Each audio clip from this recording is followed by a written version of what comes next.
Family के 3 भाइयों से पहले मिलाऊंगी। सबसे पहला भाई है भैया फ्यू। अब इसकी इमेज देखो, इसका फेस देखो, ये लग रहा है थोड़ा सा मतलब he is very happy and positive. The few थोड़ा डिफरेंट चलता है, और जिस तरह से इनका पिक्टोरियल रिप्रेजेंटेशन है तो लग रहा है कि द फ्यू जो है वो एक तरह से हर एक चीज को ओवर पार करे बैठा है, and he super confident and proud about his. Countable तो बिल्कुल नहीं है, है ना। अब आप राइस बैठकर गिनोगे और उन्हें राइसेस समहाउ प्रूव करोगे तो ये तो नहीं हो सकता। कोई आइडिया नहीं है, मतलब अच्छे से पैकेट में रखते, थोड़ा सा अनहाइजीनिक तरह से ये चीजों को सेल कर रहे हैं, तो हम मच भैया की दुकान में नहीं जाएंगे। Hello my amazing students, welcome to science and fun education. I am Deepika, your English educator, और आज हम कवर करेंगे ग्रामर का ये टीनी टाइनी सा टॉपिक जो है डिटर्मिनर्स। मुझे ऐसा लगता है कि ये टॉपिक इतना छोटा है ना कि आप लोग अपने एग्जाम में शायद इसे इग्नोर भी करके चले जाते हो, लेकिन ये छोटा पैकेट और बड़ा धमाका है, तो इसे इग्नोर करके आपको अपने बड़े बड़े मार्क्स नहीं गंवाने हैं, फिर चाहे आप स्कूल एग्जाम्स में हो या फिर आप किसी कॉम्पिटिटिव एग्जाम की तैयारी कर रहे हो। तो आज के लेक्चर में हम वन शॉट में डिटर्मिनर्स के सारे टाइप्स को कवर करेंगे। हम कुछ क्वेश्चंस भी बीच में प्रैक्टिस करेंगे, और साथ ही साथ आपको मिलेगा कुछ होमवर्क भी। तो मेक श्योर आप एक भी पॉइंट इस वीडियो में मिस नहीं कर रहे हो। और हाँ, बीच में मैं आपको ले चलूंगी एक विलेज के वर्चुअल टूर पर, और उस विलेज का नाम है ग्रामरपुर। वहां हम मिलेंगे कुछ इंडिविजुअल से जो आपको कुछ स्पेसिफिक एंड इंपॉर्टेंट डिटर्मिनर्स को सीखने समझने में हेल्प भी करने वाले हैं। So without delaying any further, let's get started. और सबसे पहले हम बात कर लेते हैं भाई डिटर्मिनर की डेफिनेशन से। अब डेफिनेशन एग्जाम में वैसे कोई पूछता नहीं है, लेकिन आपको अपने बेसिक्स क्लियर करने के लिए पता होना चाहिए कि एग्जैक्टली डिटर्मिनर्स कहाँ किसे जाता है। तो सबसे पहले तो अपनी प्रोनाउंसिएशन आप ठीक करोगे। अगर अभी भी आप इसको डिटरमाइनर या डिटर्मिनर ऐसे करके प्रोनाउंस करते हो तो ये गलत हो जाएगा। You should say determiner, right. Determiner is the correct pronunciation. अब ये होते क्या है? So they are basically the words जो हमें किसी भी नाउन या नाउन फ्रेज के बारे में थोड़ी सी डिटेल्स देते हैं, थोड़ा सा उसके बारे में और जानकारी दे देते हैं, या कह लो कि भाई जब हमें नाउन या नाउन फ्रेज को इंट्रोड्यूस करवा देते हैं। अब इस सब का क्या मतलब है मैम? देखो, यहां पर आपको कुछ हाईलाइटेड वर्ड्स नजर आ रहे होंगे। अब यहां से आपको क्लैरिटी होगी कि भाई डिटर्मिनर एग्जैक्टली हमें क्या करते हैं। जैसे आपने वर्ड सुने होंगे a and the, some, many, few, ये सब क्या है? इनका अपने आप में बहुत ऐसा कुछ लिटरल इन डेप्थ मीनिंग नहीं होता है। बिना नाउन लगे इनकी अपनी कोई मीनिंग कन्वे नहीं होती है। जैसे कि हमें डिटर्मिनर से पता चलता है कि हम पर्टिकुलरली किसकी बात कर रहे हैं, तो बात हो गई स्पेसिफिसिटी की। उसके बाद अगर हमें कोई क्वांटिटी बतानी है कि भाई कितना, 2 बुक्स, मेनी फ्लावर्स, तो ये सब जो आगे आपने जिन वर्ड्स की मदद से इन बुक्स की क्वांटिटी के बारे में बताया, फ्लावर्स की क्वांटिटी के बारे में बताया, तो ये सब हमारे डिटर्मिनर्स ही हो जाते हैं। इसके बाद आता है पोजेशन, यानी कि ओनरशिप, बिलोंगिंग। हमें डिटर्मिनर से ये भी पता चलता है कि एग्जैक्टली जो भी चीज है, जो भी नाउन है, वो किसे बिलोंग करती है। माई पेन, योर बुक, तो ये सब क्या है? ये योर, माई, देयर, एंड ये देयर कौन सा वाला देयर है? THEIR वाला देयर है। तो ये सब क्या है? ये सब डिटर्मिनर्स ही होते हैं। अब ऑफ कोर्स ये अलग अलग वैरायटी में आते हैं, तो उन टाइप्स के बारे में भी हम जानेंगे। So determiners basically help clarify which noun is being referred to. अब आप सोचोगे मैम फिर इनकी जरूरत क्या है, ये क्यों है?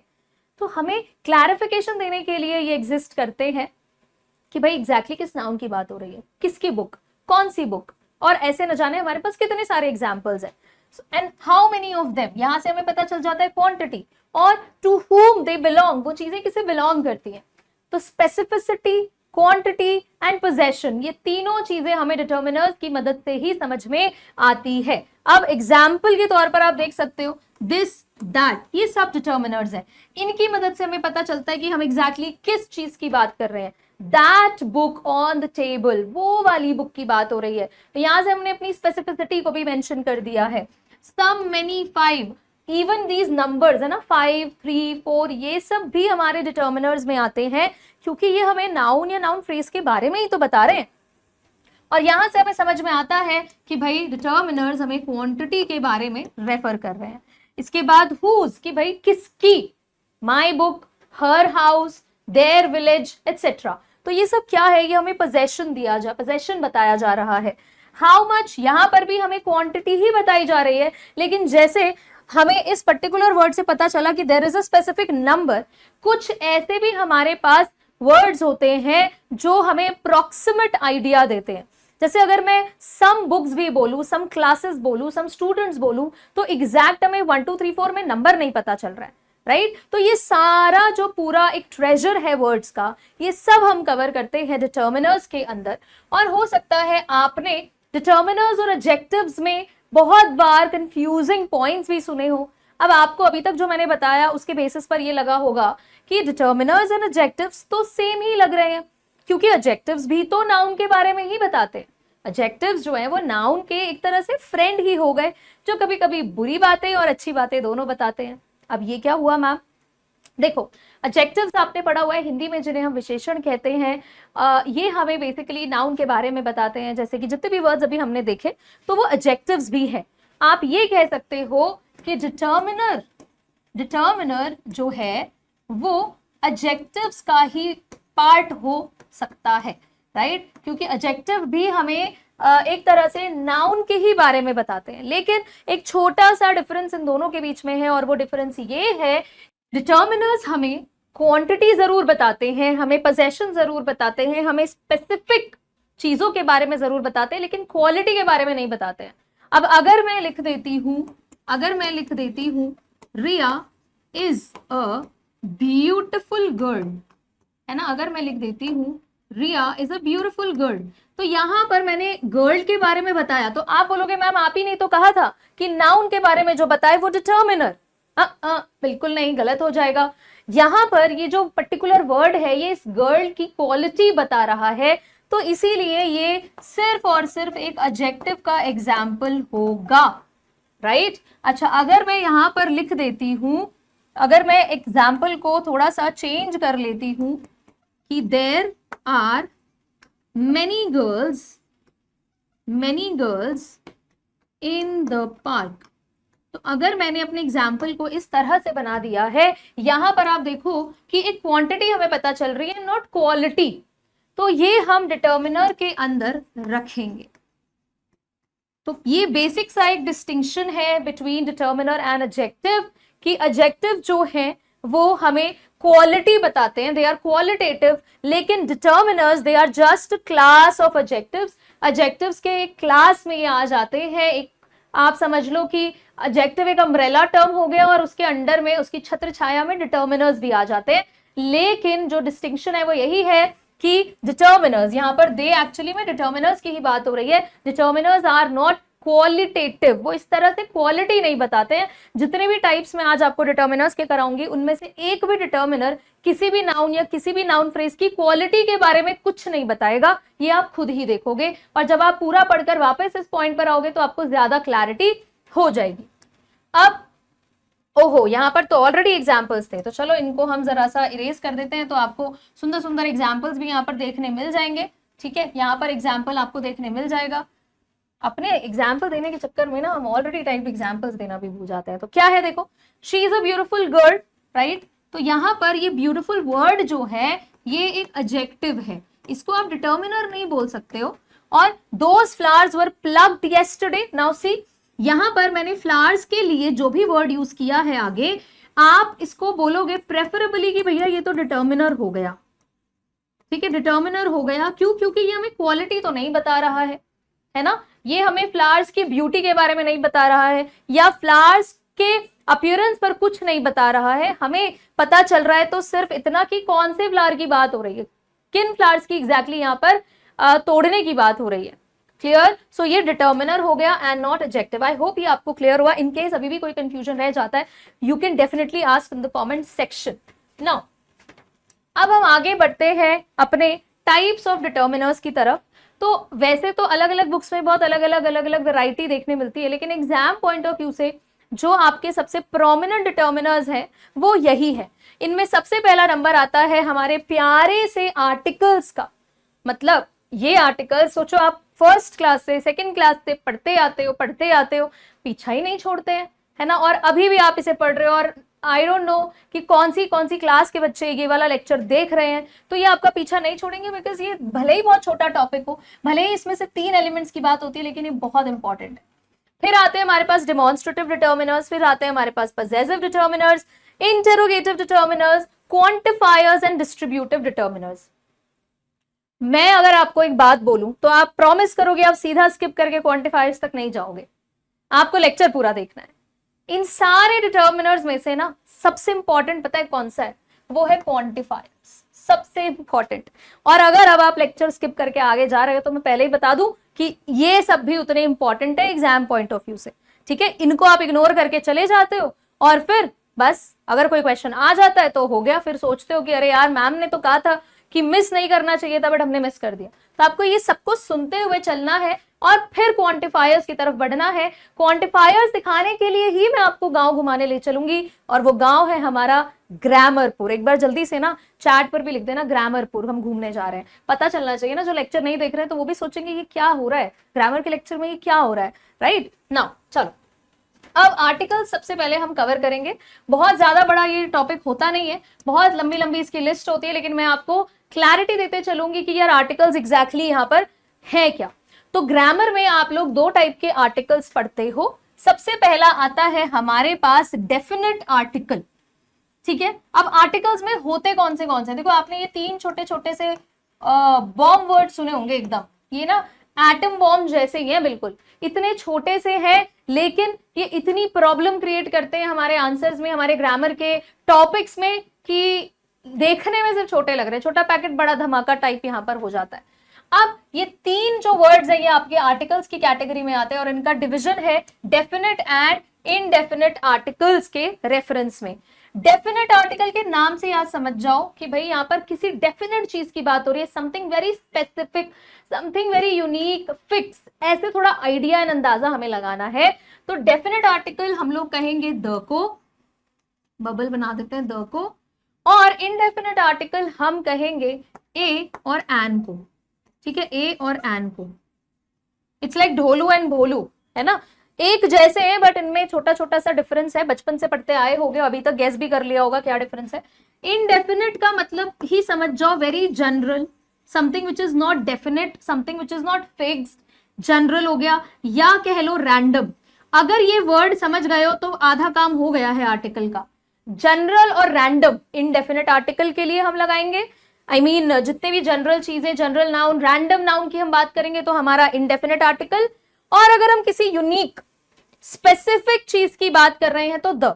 और इलैबोरेट करूंगी, लेकिन अभी ये चीज समझनी बहुत जरूरी है, ये वर्ड समझने बहुत जरूरी है, स्पेसिफिक एंड जनरल, ठीक है। जैसे हम कहते हैं द सन, ठीक है, तो sun is a star, right. Specific है, यूनिक है, ऐसा तो नहीं है बहुत सारे सन्स है, मतलब जितना मेरी नॉलेज है, अगर ज्यादा सन्स है तो वो भी मुझे बता देना कि मैम यू आर रॉन्ग या वेरी रॉन्ग, गलत बोल दिया, ऐसे ऐसे करके कमेंट्स में बता देना। लेकिन हम लोग द सन, द मून हम करते हैं यूनिक एंड स्पेसिफिक चीजों के लिए, क्योंकि ये है स्पेशल, राइट। लेकिन हम लोग किसी भी रैंडम चीज की बात करते हैं कि आई वॉन्ट अ चॉकलेट, मैंने रैंडमली बोल दिया मुझे एक चॉकलेट चाहिए। तो जब हम किसी जनरल चीज की बात करते हैं वहां पर हम लोग एन यानी इनडेफिनेट आर्टिकल, स्पेसिफिक चीजों के लिए यूज द। अब इन पर थोड़ा सा डिटेल में जाते हैं तो हमारे पास सबसे पहले आ जाता है इनडेफिनेट आर्टिकल। अब इनडेफिनेट आर्टिकल में अभी अभी जस्ट आप देखकर आए हो, देयर आर 2 वर्ड्स ए और एन। ये जो अ है ना, ये जो ए है ना, ये लग जाता है कब? जब कोई भी वर्ड कॉन्सोनेंट साउंड से शुरू होगा। Please focus on this word sound. I didn't say letter, I said consonant sound, ठीक है। साउंड पर थोड़ा सा फोकस करना है। अब कॉन्सोनेंट साउंड कौन से हो गए भाई? वो लेटर्स, अल्फाबेट्स ABCDEFGH पूरा पढ़ते चले जाओ, उसमें जितने भी ऐसे लेटर्स हैं जो ब, स, ड, फ, है ना, ये साउंड दे रहे हैं, तो ये सब आपके कॉन्सोनेंट हो जाते हैं। अच्छा, अब जब आप इन कॉन्सोनेंट साउंड को डिलीट कर दो अपने पूरे अल्फाबेट्स की उस लिस्ट से, तो आपके पास कुछ ऐसे भी साउंड, ऐसे भी लेटर बचते हैं जो वावल साउंड को रिलीज करते हैं, जैसे कि A, E, I, O, U। अच्छा मुझे लगता है मैंने ऊपर नीचे कर दिया है, ये थोड़ा कंफ्यूजन आपके अंदर लेकर आ जाएगा, तो मैं इसको क्लियर करती चलती हूँ। वो हमारे जो वावल साउंड्स हैं वो किन से प्रोड्यूस होते हैं, ए ई आई ओ यू, और रिमेनिंग जितने भी हो गए ना, रिमेनिंग जितने भी हो गए वो आपको कॉन्सोनेंट साउंड देते हैं। एग्जाम्पल के तौर पर हो गया ब, स, ड, फ, ठीक है, ज, क, ल एटसेट्रा। तो इनके अलावा जितने भी लेटर्स हैं वो कॉन्सोनेंट साउंड अगर दे रहे हैं वहां पर आप उन वर्ड से पहले यूज करोगे अ, और अगर वावल साउंड है, मैंने ये नहीं बोला कि जहां पर भी यू आ जाएगा, यू लेटर लिखा हुआ आएगा आप वहां पर एन लगाओगे, मैंने बोला जहां पर साउंड आएगी, राइट, साउंड जैसे अ आ ई ओ, ये वाले साउंड्स आए, आप समझ जाना ये वावल साउंड है और यहां लगेगा भैया एन, ठीक है, कंफ्यूजन नहीं होना चाहिए बिल्कुल भी, बिल्कुल भी। फॉर एग्जाम्पल अगर मैं यहां लिखती हूँ डैश आइसक्रीम, एकदम बेसिक क्वेश्चन, तो यहां पर हो जाएगा भैया देखो आई, आई है, आ पहला साउंड आ रहा है और आ साउंड जो है वावल साउंड होता है, तो यहाँ एन लग जाएगा। अच्छा अगर यहाँ पर है कि honest man, dash honest man, अब जो बच्चे इसे हॉनेस्ट पढ़ेंगे तो वो तो भैया ही लगा देंगे, तो प्रोनाउंसिएशन बहुत मैटर करेगी, तो इसीलिए यहाँ पर आपको पता है कि एच साइलेंट रहता है, so this is honest, o sound आ रहा है ना, तो ओ साउंड है वॉवल साउंड, तो ये लग जाएगा एन ऑनेस्ट मैन। ये फर्क नहीं पड़ता है कि यहाँ पर एच है, यहाँ पर कोई भी कॉन्सोनेंट लेटर है, ये कोई भी यहाँ पर रिस्क नहीं लेगा गलत सलत आंसर लिखने का। अब अगर यहाँ पर मैं लिख देती हूँ MLA, अब आप बोलोगे मैम एम है, चलो कॉन्सोनेंट साउंड में आता है, इसको अ लिख दो, गलत हो जाएगा। आप ध्यान दो MLA ए से शुरू हो रहा है, ए साउंड है, ए साउंड आपकी वावल साउंड होती है, तो भैया ये आप एन लगाएंगे। तो ये बहुत ही बेसिक सी चीज है जो हम बचपन से पढ़ते आ रहे थे, यहाँ पर भी आपको यही चीज रिवाइज करनी है। अब आ जाते हैं हम अपने डेफिनेट आर्टिकल पर। इनडेफिनेट में आपको समझ में आ गया, रैंडम जनरल चीज, मैं और भी यूजेज बताऊंगी, अलग से पूरी लिस्ट रेडी की है मैंने आपके लिए। डेफिनेट होता है हमारा बहुत ही स्पेसिफिक, जब हमें किसी स्पेसिफिक नाउन की बात करनी है, नाउन फ्रेज की बात करनी है, वहां पर हम डेफिनेट आर्टिकल लगाते हैं। डेफिनेट आर्टिकल आपको पता है द है, and it refers to specific nouns, बस इसका ध्यान रखना है, ठीक है। The definite article can be used with singular, plural और अनकाउंटेबल नाउन्स। यहां से मुझे याद आया कि इनडेफिनेट आर्टिकल, कई बार बच्चे बहुत बड़ी एक मिस्टेक करते हैं, वो क्या करते हैं कि प्लूरल चीजों के साथ इनडेफिनेट आर्टिकल लगा देते हैं। बिल्कुल नहीं, बिल्कुल नो, ठीक है, नहीं लगाना है। आप इनडेफिनेट आर्टिकल लगाओगे सिंगुलर नाउन के साथ, ठीक है, अ ट्रीज नहीं होता। द जो है डेफिनेट आर्टिकल जो है वो लग सकता है सिंगुलर के साथ भी, प्लूरल के साथ भी, इनफैक्ट अनकाउंटेबल नाउन्स के साथ भी लग जाएगा। अनकाउंटेबल नाउन्स बेसिकली जिनको हम काउंट नहीं कर सकते उनके साथ भी लग जाएगा, मिल्क, शुगर, सबके साथ लग सकता है। लेकिन ये हमारे इनडेफिनेट आर्टिकल्स के साथ ये गेम नहीं चलेगा, उनके साथ सिंगुलर ही होना चाहिए। एग्जाम्पल देखो, अब जब मैंने यहाँ पर बोला स्पेसिफिक नाउन, तो आप समझ गए होंगे कि ये किसी एक स्पेशल पर्टिकुलर चीज की बात करें तो यूज होता है। एग्जाम्पल देखो, the apple I ate yesterday was sweet. अब यहां पर एक स्पेसिफिक एप्पल की बात हुई है, कौन से एप्पल की भैया, जो कल खाया था, स्पेसिफिक एप्पल, रैंडम किसी एप्पल की बात नहीं हो रही है, ठीक है। अब मैं अगर इसको ऐसे बोलूं, I want to eat an apple, मुझे एक एप्पल खाना है, कोई भी एप्पल निकाल के ले आओ फ्रिज से, मैं खा लूंगी, इट्स लाइक दैट। लेकिन अभी जब मैंने ये स्टेटमेंट बोली तो मैं एक स्पेसिफिक एप्पल की बात कर रही हूँ, the apple I ate yesterday was sweet, जो एप्पल मैंने कल खाया था ना बहुत मीठा था। तो यहाँ पर हम एक स्पेसिफिक एप्पल की बात कर रहे हैं, इसलिए हमने द लगा दिया। अब यहां से अगर आप ध्यान दो तो द की प्रोनाउंसिएशन भी बहुत मैटर करती है। अगर आपके द के बाद there is a vowel sound, तो आप इसे प्रोनाउंस करोगे दी एप्पल। इसीलिए हम लोग मूवी खत्म होती है तो हम कहते हैं ना दी एंड, द एंड नहीं बोलते हैं। कभी गलती से हो गया तो ठीक है, इग्नोर कर सकते हैं, लेकिन जो सही बात है वो यही है कि हम दी एंड, दी एप्पल, ओके। अगर यहाँ पर कोई कॉन्सोनेंट साउंड है, फॉर एग्जाम्पल आप यहाँ देखोगे बुक्स, तो हम इसे दी बुक्स नहीं बोलेंगे, द साउंड आएगी यहाँ पर, द, ठीक है। The books on the table are mine. अब किसी रैंडम बुक की बात नहीं हो रही है, स्पेसिफिक जो टेबल के ऊपर बुक्स रखी है ना उनकी बात हो रही है। The books on the table, वो वाली बुक्स जो टेबल पर रखी है वो मेरी है। तो यहां पर हमने स्पेसिफिक चीज की बात की है, इसलिए हमने द लगा दिया, ठीक है। चलो अब इसी को अच्छे से, ताकि आप याद कर पाओ, समझ पाओ, एक टैबुलर फॉर्म में स्ट्रक्चर कर दिया गया है। तो जो हमने अभी जाना समझा उसे रिकॉल कर लेते हैं। हमें पता है इनडेफिनेट आर्टिकल यानी ए और एन है। जनरल ये बात करते हैं जनरल सेंस में, रैंडम सेंस में। डेफिनेट आर्टिकल हमारा द हो गया, ये स्पेसिफिक चीजों की बात करता है, राइट। काउंटेबल सिंगुलर के साथ हम दोनों लगा सकते हैं, अ बुक, एन आइसक्रीम। कोई भी आप ऐसा, अभी मेरे पास बार बार पता नहीं क्यों आइसक्रीम आइसक्रीम हो रहा है, शायद मुझे आइसक्रीम खाने का मन कर रहा है, पर ठीक है कोई बात नहीं, जो भी एग्जाम्पल है आपके काम आना चाहिए, आपको समझ में आना चाहिए। एन इंक पॉट हो सकता है, एन अम्ब्रेला हो सकता है। तो ये काउंटेबल है और सिंगुलर है तो हम एन लगाएंगे, एन के लिए ये टिक है। और वही हम द भी लगा सकते हैं, तो द तो एकदम बढ़िया बढ़िया इंसान है, सबके साथ लग जाता है। लेकिन अगर चीज काउंटेबल है और प्लूरल है, एप्पल्स अगर आ गया, अगर एप्पल्स आ गया और आपने यहां पर एन एप्पल्स लगा दिया तो ये गलत हो जाएगा, एन एप्पल्स गलत। तो अगर आपकी बात हो रही है कि हम इनडेफिनिट ए और एन लगाएं या नहीं लगाएं, किसमें, काउंटेबल प्लूरल के साथ, तो नहीं लगेगा, नो आर्टिकल। आप द लगा सकते हो, द एक्सेप्टेड है। अनकाउंटेबल नाउन है, जैसे मान लो मैं बात कर रही हूं शुगर की, ठीक है, तो शुगर के साथ आप इंडेफिनिट आर्टिकल नहीं लगाते हो, अ शुगर एंड शुगर नहीं हम लगाते हैं, द शुगर चल जाएगा, चल जाएगा, कोई दिक्कत नहीं है। अब अगर प्रॉपर नाउन्स आ गए, प्रॉपर नाउन्स का मतलब क्या है, प्रॉपर नाउन फॉर एग्जाम्पल किसी भी चीज का नाम, जैसे मैं अगर अपनी बात करूं तो दीपिका के आगे आप ना अ लगाओगे ना एन लगाओगे। लेकिन हाँ, एक स्पेशल केस है जहां पर हम अ एन लगा सकते हैं, लेकिन 99% जगहों पर हम लोग प्रॉपर नाउन्स के आगे कभी भी अ एन या फिर द कुछ नहीं लगाते हैं, राइट, क्लियर।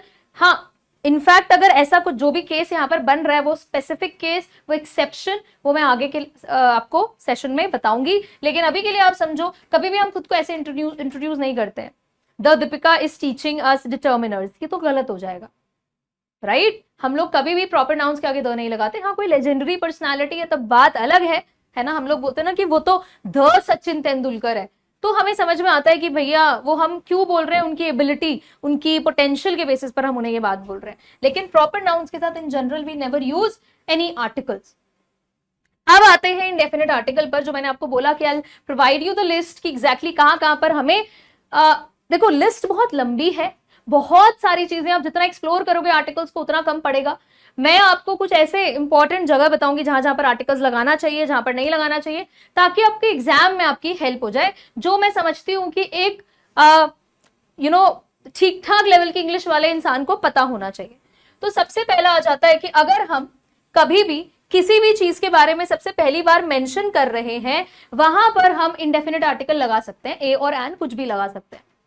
पहली बार जब हमने किसी चीज के बारे में बात की है, किसी नाउन के बारे में बात की, एग्जाम्पल देखो, I saw a cat in the garden, कि मैंने ना गार्डन में कैट को देखा।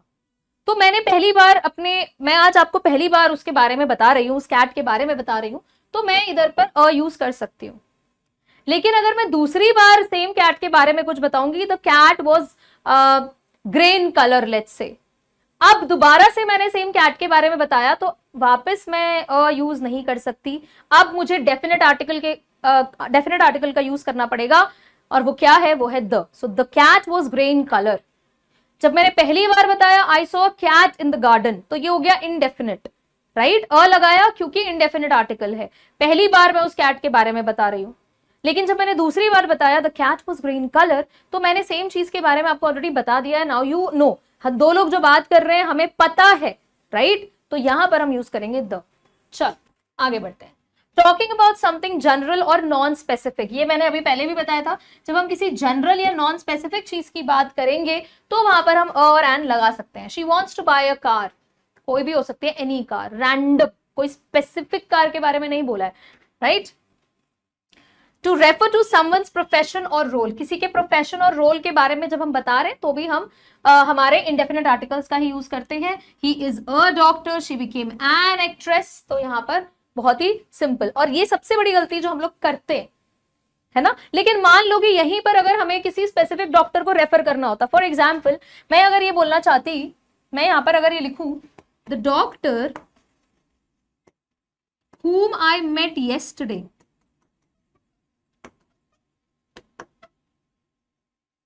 was rude। ठीक है, अब यहां पर मैंने द लगाया, आप बोलोगे मैम आपने तो कहा था प्रोफेशन के आगे अ एन लगेगा, इंडेफिनेट लगेगा, पर फिर आपने ही अपनी बात से आप पलट गए हो, आपने द लगा दिया। अब यहां पर मैम ने ये भी तो बोला था कि अगर हम किसी स्पेसिफिक की बात कर रहे हैं तो जिस डॉक्टर से मैं कल मिली उसकी बात हो रही है, तो द डॉक्टर, तब हम यहां पर द यूज करें। आगे बढ़ते हैं। When referring to someone known only by a title, ये वो केस है जहां पर हम कभी कभी प्रॉपर नाउन से पहले अपने इनडेफिनेट आर्टिकल का यूज कर सकते हैं। अब इसका क्या मतलब है, मान लो कि मैं अपने घर पर हूं और रैंडमली किसी का कॉल आता है और मैंने कॉल उठा लिया है और मैं बात कर रही हूँ कि हेलो हाँ जी, हुज देयर, कौन है, किससे बात करनी है, मैं ऐसे पूछती हूँ और मुझे बताते हैं कि देखिए मुझे आपके फादर से बात करनी है, मैं मिस्टर शर्मा बोल रहा हूँ। मैं नहीं जानती हूँ कि कौन है मिस्टर शर्मा। अब मैं फोन रख देती हूँ and I inform my father कि पापा मिस्टर शर्मा कॉल्ड, कि कोई तो मिस्टर शर्मा थे जिन्होंने कॉल किया, जिनके बारे में मैं नहीं जानती हूँ। So again this person is very general and random for me. तो यहां पर मैंने क्या यूज कर लिया है, मैंने उनके नाम के सामने अ यूज कर लिया है। ठीक है, मान लो कि घर के सामने बहुत बड़ी भीड़ सी जा रही है, आपको नहीं पता है कि ये जो पूरा यहाँ पर मॉब इकट्ठा हुआ है ये किस चीज के लिए, ये पूरा crowd, not mob, mob is not the right word here. ठीक है, क्राउड जो यहाँ पर इकट्ठा हुआ है ये क्यों इकट्ठा हुआ है, और अचानक से आप वहां पर किसी एक रैंडम इंसान का नाम सुनते हो कि भैया इसके सपोर्ट में लोग खड़े हुए हैं एंड आपको नहीं पता वो इंसान कौन है। Let's say the person is Ramesh, right, आपको नहीं पता कौन है। आप अंदर जाते हो, आपके घर वाले पूछते हैं कि क्या हो रहा है बाहर, है ना, ये सब शोर किस बात के लिए, तो आप बताते हो कि मिस्टर रमेश इज देयर, पता नहीं क्या हो रहा है। So you don't know about that person, आप उसको नहीं जानते हो, आपने रैंडमली उसके बारे में बताया है, वहां पर आप यूज कर सकते हो मिस्टर शर्मा। या अगर किसी के टाइटल के साथ आपको यूज करना है, जैसे इंस्पेक्टर है कोई, so an inspector wants to meet you, पता नहीं कौन है but there is an inspector, एक इंस्पेक्टर बाहर खड़े वो आपसे मिलना चाहते हैं। अगेन रैंडम एंड जनरल, आप जानते नहीं हो, कोई भी जनरल है तो आप वहां पर लगा सकते हो, ये एक एक्सेप्शनल केस है। आई होप ये आपको समझ में आया होगा। इसको लेकर प्लीज कोई कंफ्यूजन मत रखना, अगर है कंफ्यूजन तो मुझे कमेंट्स में पूछोगे, आई विल रिप्लाई। अब आते हैं ओके, इसी को जो बात मैंने आपको बताई वो पूरा मैंने यहाँ पर एक्सप्लेन भी किया हुआ है। So the person is not previously known, जैसा मैंने बताया कि भाई जिससे भी बात हो रही है, जो भी ये बात को सुन रहा है, वो इस इंसान को नहीं जानता है पहले, तो इसीलिए हमने अ और एन का यूज किया है टाइटल या फिर नेम के आगे। ठीक है, चल इलनेस के साथ हम लोग इंडेफिनिट आर्टिकल का यूज करते हैं, कॉमन नेम्स जितने भी हैं, जैसे I have a cold, he caught a fever, तो देखो ये इलनेस है, इसके आगे अ लगा है, he caught a fever, she is down with a headache, तो यहां पर आप अपने इंडेफिनिट आर्टिकल्स का यूज करते हो।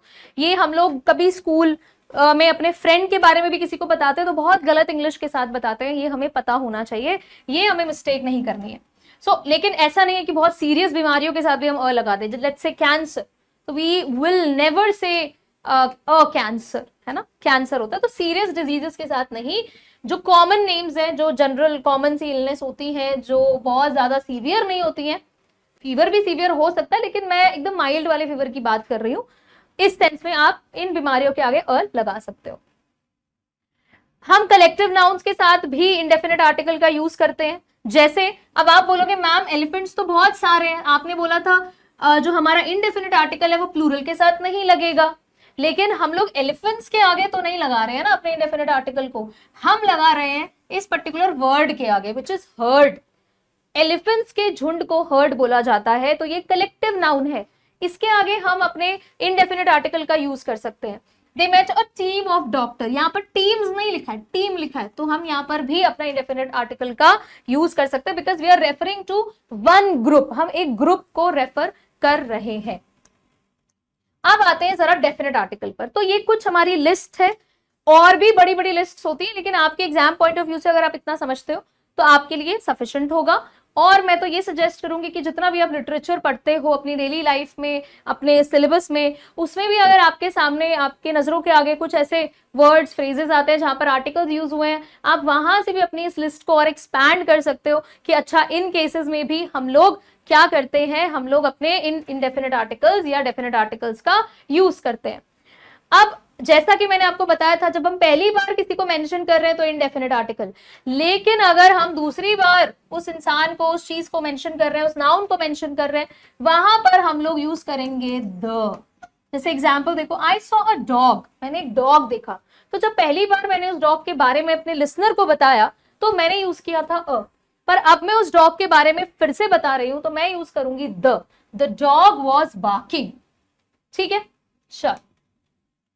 अब जैसा कि अभी हमने द में भी सीखा कि जब हम किसी स्पेसिफिक चीज की बात करें, टॉकिंग अबाउट समथिंग स्पेसिफिक और नोन, जब हमें किसी स्पेसिफिक चीज के बारे में पता है तो हम द याद रखना है। रैंडम, जनरल एंड स्पेसिफिक, अब तक तो ऐसे कानों में गूंजना चाहिए, ये स्पेसिफिक या नोन जो हमें पहले से पता है, वहां पर हम द यूज कर सकते हैं। The sun rises in the east, ठीक है, तो हमने यहाँ पर द एक यूनिक चीज के लिए यूज किया है। ईस्ट, हम डायरेक्शन के बारे में भी बात कर रहे हैं। So the sun rises in the east, ऐसा कभी नहीं हुआ कि वेस्ट से राइज करे। शी ओपन्ड द डोर, अब यहाँ पर आप बोलोगे मैम दरवाजे तो बहुत सारे हैं, कौन से यूनिक दरवाजे की बात हो रही है? अब हमें पता है या उसे पता है कि कौन सा दरवाजा उसने खोला है ना, शी ओपन्ड द डोर, तो यहां पर वी नो विच डोर, हमें पता है कौन से दरवाजे की बात हो रही है। तो जब हमें कोई चीज पता है उसके लिए भी हम द यूज कर सकते हैं। यूनिक थिंग्स आपको पता चल गया, मून, अर्थ, द, ताजमहल, हम लोग यूनिक चीजों के साथ क्या यूज करते हैं? डेफिनेट आर्टिकल द यूज करते हैं। अच्छा, सुपरलेटिव्स के बारे में आपने सुना होगा, जब आपने बचपन में एडजेक्टिव्स पढ़ा होगा तो वहां पर हमारे पास positive degree, comparative degree, superlative degree हुआ करती थी। जैसे big, bigger, biggest, small, smaller, smallest, है ना। Interesting, more interesting, most interesting. तो जो हमारी फाइनल आखिरी वाली लाइन है, टेबल है, सुपरलेटिव डिग्री वाली, उन वर्ड्स के आगे भी हम लोग द का यूज करते हैं। Raman is the tallest boy in the class, तो टॉलेस्ट के आगे हमने लगा दिया द। ऐसा नहीं बोलेंगे कि Raman is tallest in the class, गलत हो जाएगा, the tallest. Okay, so he is the best. अब बेस्ट किसका होता है? जैसे हम लोग पढ़ते हैं गुड, कंपैरेटिव हो जाता है बेटर, और सुपरलेटिव हो जाता है बेस्ट। ठीक है, तो he is the best player in the team, हमने सुपरलेटिव यूज किया तो हमने द लगा दिया। Before names of some geographical features, कुछ ज्योग्राफिकल फीचर्स के आगे भी हम लोग द लगाते हैं, Himalayas, the Nile, the Pacific ocean, इस तरह से। म्यूजिकल इंस्ट्रूमेंट्स के आगे भी आप लगा सकते हो, she plays the piano, he is learning the guitar, यहां पर भी हमारा द लग सकता है। अच्छा, कभी कभी क्या होता है, हम लोग द को एडजेक्टिव्स के साथ यूज करते हैं जो किसी पर्टिकुलर ग्रुप ऑफ पीपल को रेफर कर रहा है। एग्जाम्पल देखो, एग्जाम्पल से समझोगे। The rich should help the poor, अब आप यहां पर सेंटेंस को पढ़ोगे तो आप कहोगे यहां पर किसी एक स्पेशल अमीर आदमी की बात हो रही है क्या मैम? तो यहां पर अ क्यों नहीं लगा? अब यहां पर हमने रिच के आगे अ इसलिए नहीं लगाया, उसका रीजन ये है कि हम एक पूरी क्लास को रेफर कर रहे हैं, पूरे ग्रुप, अमीरों के पूरे ग्रुप को रेफर किया जा रहा है। The rich should help the poor, एक अमीर किसी एक गरीब की बात नहीं हो रही है, यहाँ पर पूरे अमीरों के क्लास की बात हो रही है, ग्रुप की बात हो रही है, इसीलिए द लगाया हुआ है। द एल्डरली नीड केयर, है ना, कि बुजुर्गों को नीड किसकी है? केयर की है, सो द एल्डरली। ओके, तो इस तरह से हम लोग कभी कभी एडजेक्टिव्स के साथ भी द लगाते हैं जब वो एक ग्रुप की बात को कर रहे हैं। Ocean, seas, rivers, deserts, groups of islands के साथ तो आप लगाते ही हो। प्लस कुछ ऐसे भी हमारे पास कंट्रीज के नाम आते हैं, जैसे अगर हम इंडिया की बात करें तो इंडिया के आगे द नहीं लगेगा, एंड तो बिल्कुल भी नहीं लगेगा। लेकिन कुछ ऐसी कंट्रीज हैं जिनके नाम में आपको वो प्लूरल सेंस मिलता है, फॉर एग्जाम्पल नेदरलैंड्स, है ना, तो इसके आगे हम द लगा देते हैं, वहां चल जाएगा। क्लियर? या जैसे किंगडम, यूनाइटेड किंगडम हो गया, द यूनाइटेड किंगडम, वहां पर भी हम लगाते हैं। द चेक रिपब्लिक, तो जिन नेम्स में आपको इस तरह की प्लुरलिटी सी दिख रही है आप वहां पर द लगा सकते हो। लेकिन इसका मतलब ये नहीं कि इंडिया, अफगानिस्तान, इन सब के आगे आप द लगाओ, क्योंकि यहाँ पर ऐसा नहीं है, इंडियाज नहीं है, अफगानिस्तान नहीं है, तो हम नहीं लगाएंगे। चलो, अब जितना समझा, जितना सीखा, उस बेसिस पर एक छोटा सा टेस्ट आपका ले लिया जाए। फटाफट से चैट पर आंसर्स लिखने शुरू कर दो। क्वेश्चन ये रहे, पॉज करके आप फटाफट से आंसर्स लिखना, मैं यहाँ पर आंसर डिस्कस कर रही हूँ और फिर आप चेक भी करते चलोगे, ठीक है। देखो, सबसे पहला, I saw dash elephant at the जू। अब यहाँ पर ऑब्वियसली जू में एक रैंडम एलिफेंट की बात हो रही है, क्योंकि सेंटेंस पढ़कर कहीं भी नहीं लग रहा है कि किसी स्पेसिफिक एलिफेंट की बात हो रही है. So I saw an elephant at the zoo.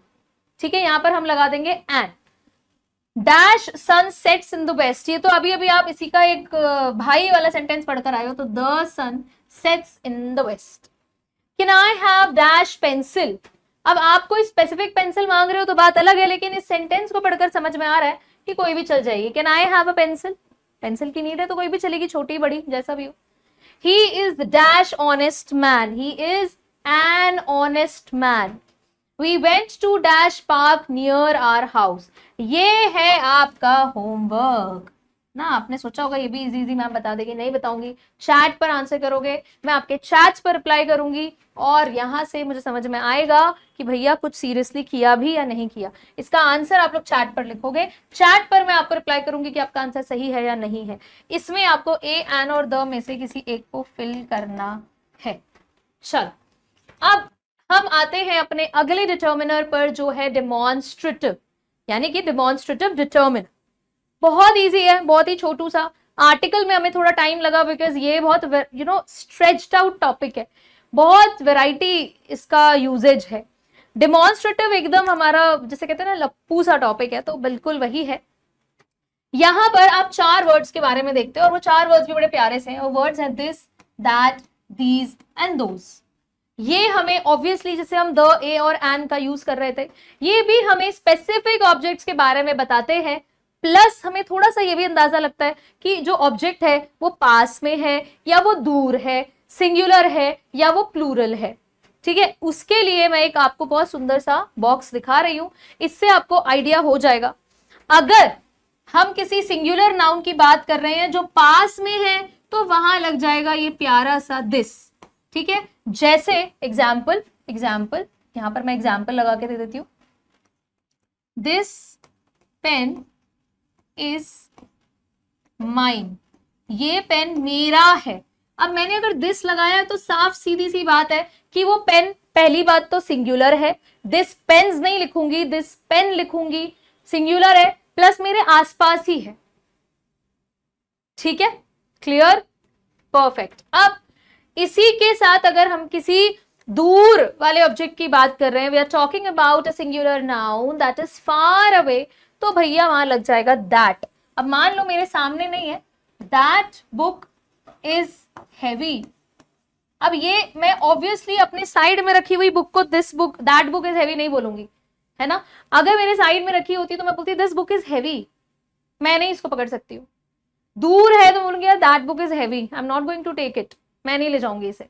ठीक है, so that book is heavy. क्यों? सिंगुलर दोनों, लेकिन ये नियर बाय ऑब्जेक्ट्स के लिए, ये फार अवे ऑब्जेक्ट्स के लिए. अब सिंगुलर से ही काम चलेगा क्या? प्लूरल वालों का क्या? तो उनके लिए हमारे पास और वर्ड्स है भाई, हमारे पास है दीज एंड दोज. सो अगर पास में रखे नाउन प्लूरल है, एक नहीं एक से ज्यादा है, तो वहां पर हम यूज करते हैं दीज. तो दीज बैग्स आर डर्टी. मान लो मेरे सामने कुछ बैग्स पड़े और वो बड़े बुरी कंडीशन में है, तो मैं बोलती हूँ दीज बैग्स आर डर्टी, पास में है, समझ में आ रहा है. अब मान लो वही बैग्स बहुत दूर रखे हुए हैं, तो मैं वहां पर बोलूंगी दोज बैग्स. जरूरी नहीं है प्रेजेंट टेंस, पास्ट में भी कर सकते हो. लो पास्ट कर दिया, दोज बैग्स वर डर्टी. अच्छा, और ये दूर पास हमारा प्रेजेंट और पास्ट से भी कनेक्टेड होता है. कभी कभी आपके एग्जाम में ऐसे क्वेश्चन आते हैं जिसमें हम किसी रीसेंट एक्शन की, रीसेंट एक्टिविटी की बात करते हैं, तो वहां पर भी आप दिस का यूज करोगे अगर सिंगुलर इवेंट है या कुछ भी है. और अगर किसी पुराने बहुत पहले की बात हो रही है, तो वहां पर आप दैट यूज करोगे in case it is singular. Okay, जैसे this notice should be given to all the employees.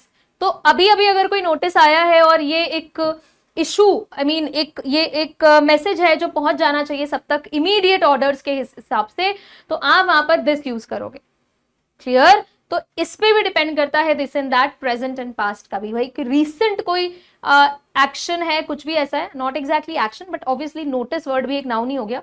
सो अगर कोई नोटिस, कोई इन्फॉर्मेशन, इस तरह का कोई वर्ड आपके सामने आता है, बहुत ही रिसेंट है, तो आप उसके लिए दिस यूज करोगे अगर सिंगुलर है. अगर कोई पास्ट का कुछ भी ऐसी बात है कि भाई वो नोटिस जो उस दिन दिया था, तो वो वहां पर आप दैट या दोस का यूज करोगे। इसके बाद हम आते हैं हमारे पजेसिव डिटर्मिनर की तरफ। पजेसिव नाम से ही समझ जाओ, बड़े पजेसिव है ना, बिलोंगिंग, ओनरशिप की बात हो रही है, ओनरशिप, ये मेरा है, ये तेरा है, ये उसका है। So my, your, his, her.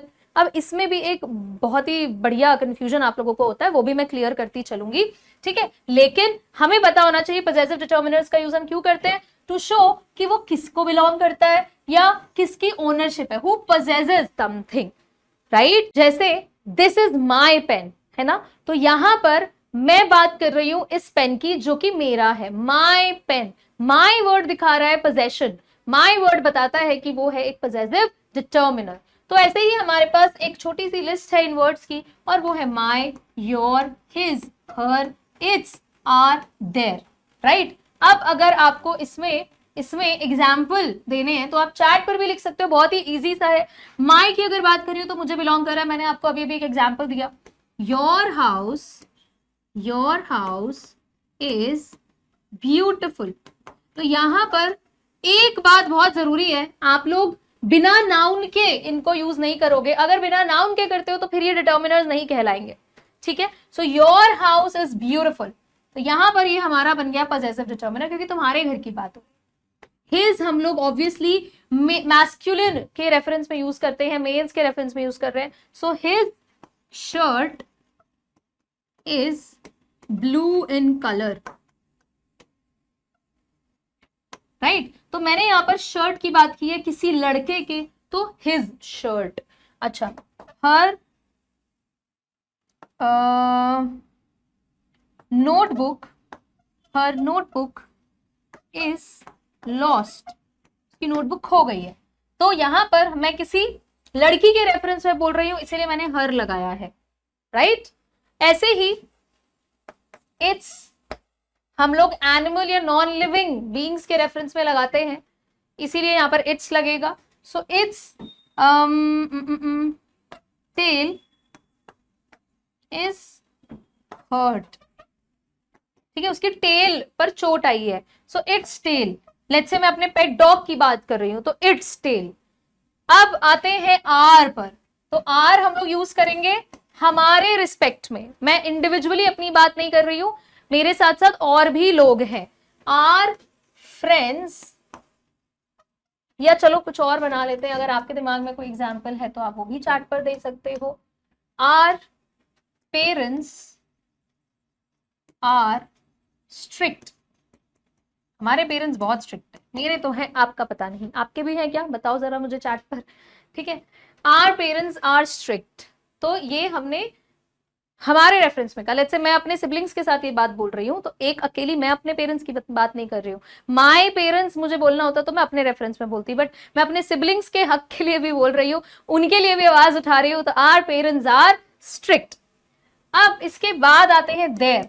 There किसके लिए यूज होता है, अब मान लो कि मैं अपने दो फ्रेंड्स की बात कर रही हूं, मान लो मेरे फ्रेंड्स का नाम है Aditi and Aditya, right. So Aditi and Aditya जहां रहते हैं वो बहुत ही सुंदर जगह है, सो मैं कहती हूँ देयर कॉलोनी, है ना, देयर कॉलोनी। तो जो ये देयर यूज हुआ है ये उनके रेफरेंस में यूज हुआ है, उनकी जो कॉलोनी है। लेकिन याद रखना बिना नाउन के आपके ये पजेसिव डिटर्मिनर्स किसी काम के नहीं होंगे। So their colony is neat and clean, बड़ी ही नीट एंड क्लीन कॉलोनी है उनकी, या देयर सोसाइटी, कुछ भी इस तरह से, राइट। तो ये हमारे पास हो गए पजेसिव डिटर्मिनर्स।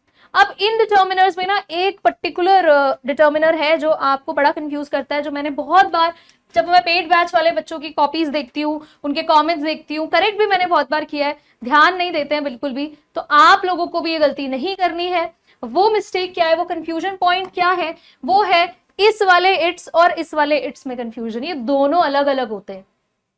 कौन सा वाला इट्स है और कौन सा वाला इट्स है, एक है ITS, कोई अपोस्ट्रोफी नहीं, कोई कॉमा वॉमा कुछ नहीं, दूसरा है IT और फिर एक अपोस्ट्रोफी S, दोनों में डिफरेंस है, ठीक है। जो आपका अभी अभी जब जो हम इट्स करके आए हैं वो पजेसिव डिटर्मिनर है, जैसे कि द कैट लिक्ड इट्स पॉ, ओके। तो यहां पर उसके पॉ की बात हो रही है, तो ये तो पजेसिव डिटर्मिनर हो गया जो अभी जस्ट करके आए हो। यहाँ पर कोई अपॉस्ट्रोफी नहीं होगी, मैं पहले ही बता दूं। अगर मुझे एक भी बच्चे के कमेंट, मुझे अपने इस वीडियो के कमेंट में एक भी ऐसा कुछ कमेंट दिखा तो फिर देख लो, अगली वीडियो में बताऊंगी फिर मैं तुम्हें।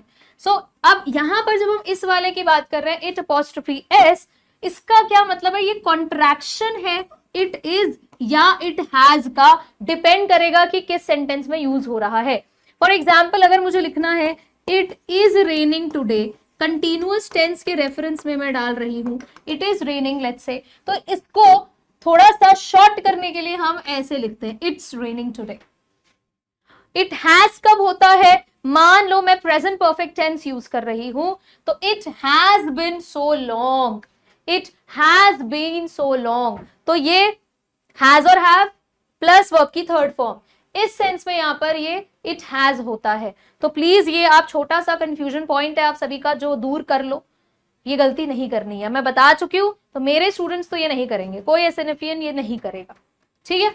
चलो अब आते हैं जरा इंटेरोगेटिव डिटर्मिनर पर। इंटेरोगेटिव डिटर्मिनर आप नाम से ही समझ गए होंगे कि ये ऐसे डिटर्मिनर्स हैं जो क्वेश्चन वर्ड हैं ऑब्वियसली, पर डिटर्मिनर का भी काम कर रहे हैं। और हमारे पास सच सच बताऊं तो इंटेरोगेटिव डिटर्मिनर्स बहुत सारे नहीं होते, वाइडली यूज्ड जो है वो ये तीन ही है, हुज, व्हाट एंड विच, ठीक है। ये नाउन के पहले यूज होते हैं क्वेश्चंस पूछने के लिए, they help us ask which one, whose और व्हाट काइंड ऑफ थिंग। ये हमें हेल्प करते हैं ये पूछने में कि भाई कौन से वाले की बात हो रही है, किसके वाले की बात हो रही है, किस तरह की चीज की बात हो रही है, किस तरह के नाउन के बारे में बात हो रही है, व्हाट, राइट। एग्जाम्पल से देखो अभी समझ आ जाएगा। एग्जाम्पल देखो, whose shoes were left outside on the lawn, किसके शूज बाहर लॉन में पड़े हैं। अब यहां पर भले ही हमें शूज के बारे में कुछ ऐसा डिटेल नहीं मिल रहा है, वो तो देखो डिटर्मिनर्स वैसे भी क्वालिटी नहीं बताता है, रेफर करता है ना। तो यहां पर whose shoes, भैया किसके शूज, ये वर्ड whose लगने से भी, मतलब whose लगने के बाद ही तो हम रेफर कर पा रहे हैं ना कि अच्छा शूज के रेफरेंस में क्वेश्चन है, whose shoes, किसके shoes. Max wondered aloud which taxi would arrive first, Max जो है वो सोचता रहा कि भैया कौन सी टैक्सी पहले आएगी, which taxi would arrive first, right. Then whose notebook is this, ये किसकी नोटबुक है, whose notebook। which subject do you like, कौन सा सब्जेक्ट आपको पसंद है, which subject। what movie are we watching, कौन सी मूवी हम देख रहे हैं, what movie। अब इसको ट्रांसलेट करोगे तो बोलोगे मैम what का मतलब कौन सी कैसे हो सकता है, तो don't go with the translation, आप यूजेज समझो कि ये क्वेश्चन वर्ड्स है जो नाउन के बारे में स्पेसिफिक क्वेश्चन रेज कर रहे हैं to know more about it, ठीक है। और हम इन्हें कहते हैं इंटेरोगेटिव डिटर्मिनर्स। बहुत कम एग्जाम में पूछते हैं लेकिन फिर भी आपको पता होना चाहिए। चलो तो अब हम फटाफट से जितने भी टॉपिक्स किए उनके ये मिनी टेस्ट भी करते हैं ताकि आइडिया लग जाए कि कितना कितना हमें समझ में आया है। तो वीडियो को पहले पॉज करना, खुद से करोगे, मैं साइड हो जाती हूँ ताकि क्वेश्चंस आपको दिख जाए। पॉज करके चाहे स्क्रीनशॉट लेके इन क्वेश्चंस को सॉल्व करोगे और फिर आप यहाँ पर आओगे आंसर्स चेक करने। चलो देखो क्या है, fill in the blanks with suitable determiners from the box, whose, which, your, their, that, this. Alright, options इतने सारे हैं पर क्वेश्चन सिर्फ 4 है, कोई बात नहीं। Dash bag is lying under the desk, यहां पर क्या होगा। अब जो आपको सेंटेंस पढ़कर समझ में आ रहा है ये कह रहा है कि भैया पहला तो देखो क्वेश्चन वर्ड लगेगा क्योंकि सवाल है, हमारे पास क्वेश्चन वर्ड है विच और हुज। अब हम which bag is lying under the desk, ये हम लगाने को तो लगा सकते हैं कि भाई मान लो कॉन्वर्सेशन चल रही है जहां पर कोई सवाल कर रहा है कि तुम्हें पता है वो वाला बैग डेस्क के नीचे है, तो आप पूछते हो कौन सा बैग डेस्क के नीचे है। लेकिन इस तरह की किसी भी कॉन्वर्सेशन का इंडिकेशन इस सेंटेंस से नहीं मिल रहा है, तो हम जो समझ पा रहे हैं इस सेंटेंस से वो ये कि भाई ऑब्वियसली यहाँ पर पूछ रहे हैं हुज बैग, किसका बैग है जो डेस्क के नीचे पड़ा हुआ है, राइट। तो आपको अपने इंग्लिश लैंग्वेज में आप ऐसे बहुत कुछ इमेजिन कर सकते हो, लेकिन आपको ये भी समझना है कि जो सेंटेंस गिवन है ना वो आपको क्या क्या आइडियाज, क्या क्या हिंट दे रहा है to reach your correct answer. Okay, अगला, I love dash song you played yesterday. Now I love dash song, मैंने अभी आपको डेमोन्स्ट्रेटिव डिटर्मिनर में बताया था कि nearby objects, far away objects की बात तो ठीक है, लेकिन कोई भी ऐसा नाउन जो रीसेंट एक्शन या पास्ट एक्शन दिखाए, वहां भी हमें थोड़ा सा अटेंटिव रहना है। अब क्योंकि ये किस सॉन्ग की बात हो रही है, जो कल प्ले हुआ था, तो ये नियर बाय हम रेफरेंस पे नहीं लेंगे, इसलिए यहां पर दिस नहीं दैट आ जाएगा। So I love that song you played yesterday. Okay, now please submit dash assignment by tomorrow. अब यहां पर जितना हमें समझ में आ रहा है कि भैया अभी कोई तो असाइनमेंट मिला है, जैसे सबमिशन की बात हो रही है, so please submit this assignment by tomorrow. The students collected dash certificates after the event. Students ने किसके सर्टिफिकेट्स कलेक्ट किए होंगे? अपने किए होंगे। तो students collected their certificates after the event. अब अगर आपको लगता है कि मैम इसके अलावा ये भी आंसर होना चाहिए, ये भी हो सकता है, तो आप प्लीज मुझे चैट पर बताओगे।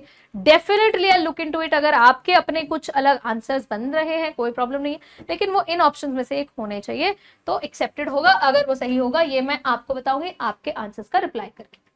चल, अब हम आते हैं बहुत ही अमेजिंग टॉपिक पर, जो है क्वांटिफायर्स। मैंने कहा था बहुत इंपॉर्टेंट है। अब इसके नाम से समझो, क्वांटिफायर्स में वर्ड छुपा हुआ है क्वांटिटी। क्या छुपा हुआ है? क्वांटिटी।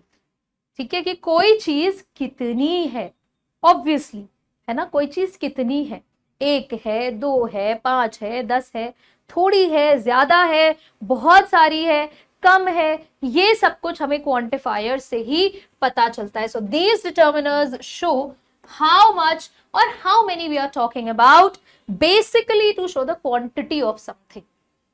एंड ट्रस्ट मी, ये बहुत ही इंपॉर्टेंट आपके डिटर्मिनर्स हैं। एग्जाम में इन्हीं में कंफ्यूजन होता है, खास करके कॉम्पिटिटिव एग्जाम्स में इस पर्टिकुलर टॉपिक की क्लैरिटी होना बहुत बहुत बहुत जरूरी होती है। अब जरा हम इस टॉपिक को समझने से पहले कुछ लिस्ट ऑफ वर्ड्स देख लेंगे, और बहुत एग्जैक्ट तो नहीं, बट एक अप्रॉक्सीमेट आइडिया मैं आपको दे सकती हूँ कि जो हमारे पास ये जो वर्ड्स होते हैं, जो डिटर्मिनर्स होते हैं, ये जो क्वांटिफायर्स हैं, ये कितना कितना परसेंटेज हमें बताते हैं। फॉर एग्जाम्पल, अगर मैं ऐसा कहती हूँ कि all the students were present in the class, तो इस ऑल का मतलब क्या है? क्या इस ऑल का मतलब है थोड़े से स्टूडेंट्स? क्या इस ऑल का मतलब है 20% स्टूडेंट्स, 30% स्टूडेंट्स? तो हम ये सब थोड़ा अपने अप्रॉक्सीमेट आइडिया लगाकर, देखो एग्जैक्ट तो नहीं कह सकते हैं, लेकिन एक अप्रॉक्सीमेट परसेंटेज अगर हमें पता चले तो हमारी अंडरस्टैंडिंग ईजी हो जाती है। अब अगर हमारे पास कभी ये वर्ड दिखे ऑल या एवरी, तो हमें अंदाजा लगा लेना है कि ये 100% की बात हो रही है, कि सभी इन्वॉल्व्ड है, जितनों की भी बात हो रही है। ऑलमोस्ट ऑल, ऑलमोस्ट एवरी, ये हम समझ जाएंगे 90% की बात हो रही है। हालांकि मैं एवरी को क्वांटिफायर के अंडर में आपको नहीं कराने वाली हूं, ये एक अलग डिटर्मिनर के अंडर जाएगा, लेकिन क्योंकि ये भी ऑलमोस्ट पूरी ही क्वांटिटी को रेफर कर रहा है, इसीलिए मैंने यहां पर भी इसे इंक्लूड कर दिया था। मोस्ट अगर वर्ड आया है तो इट मींस 90% के आसपास। Many, much, a lot of, lots of, तो भाई यहां पर हम 80% समझेंगे। सम मतलब हो गया 50%, ऑलमोस्ट हाफ, है ना। सवरल का मतलब हो गया 30%। A few, few, a little, little मतलब बहुत ज्यादा नहीं, देखो 20% ही। अ कपल कभी कभी हम यूज करते हैं 10%। नो लगा रहे हैं तो ऑब्वियसली इसका मतलब है बिल्कुल भी नहीं। ईच और एनी जो है कॉन्टेक्स्ट के हिसाब से बदलता रहता है, तो उसकी हम स्पेसिफिक क्वांटिटी नहीं बोल सकते। वैसे ये भी अप्रोक्सीमेट अमाउंट ही है, अप्रोक्सीमेट अमाउंट ही है ये, ताकि थोड़ा सा बच्चों को जब कंफ्यूजन रहता है, उन लोगों के लिए क्लैरिटी नहीं हो पाती है कि यार फ्यू और सेवरल में कितना कितना अंतर है, तो आप समझ लो बहुत ज्यादा नहीं है, 20-30% के आसपास का, तो लगभग सिमिलर ही हो गए। लेकिन फिर भी जो थोड़ा सा मैं कोशिश कर सकती थी वो डिफरेंस क्रिएट करने का, वो इस तरह से आप कर सकते हो। अब हम आपको ले चलते हैं ग्रामरपुर, ठीक है। ग्रामरपुर के इन 3 भाइयों से मैं आपको मिलाना चाहूंगी। ये तीनों भाई बहुत ही अमेजिंग है, सबकी अपनी अपनी एक अलग अलग पर्सनालिटी है। मैंने आपको कहा था कि हम ग्रामरपुर चलेंगे और वहां हम अलग अलग इंसानों से मिलकर सीखेंगे इनके अपने अपने फीचर्स। तो मैं आपको ग्रामरपुर के एक फैमिली के 3 भाइयों से पहले मिलाऊंगी। सबसे पहला भाई है भैया फ्यू। अब इसकी इमेज देखो, इसका फेस देखो, इसे देखकर आप समझ में आ रहा है कि यार ये तो बड़ा ही सैड सैड सा है ना, सैड सा है, बड़ा ग्लूमी सा है। देखो 2-4 नए नए वर्ड्स भी सीख जाओगे, है ना। ग्लूमी सा है, दुखी सा लग रहा है, थोड़ा सा नेगेटिव नेगेटिव सा वाइब दे रहा है, नहीं नहीं लग रहा है आपको थोड़ा सा? तो इसका नाम है भैया फ्यू, ठीक है, फ्यू शर्मा, ये है फ्यू शर्मा।